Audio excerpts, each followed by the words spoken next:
Аргир Стумбов, наш гледач от Македония, пита каква беше реакцията на българските евродепутати от ПЕС. Бяха ли солидарни с вас в тази ситуация? Ама разбира се, тук няма никаква разлика не само от ПЕС и от Обнови Европа.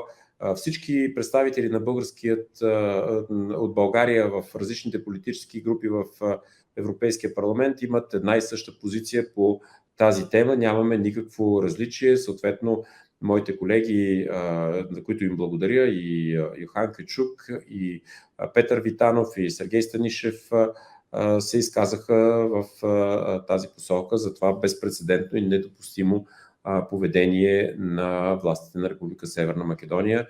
Бъдете абсолютно категорично сигурни и разбира се от реформистите и консерваторите с Ангел Джамбаски и Андрей Слабаков, така че няма някаква различна позиция от българските евродепутати по този въпрос.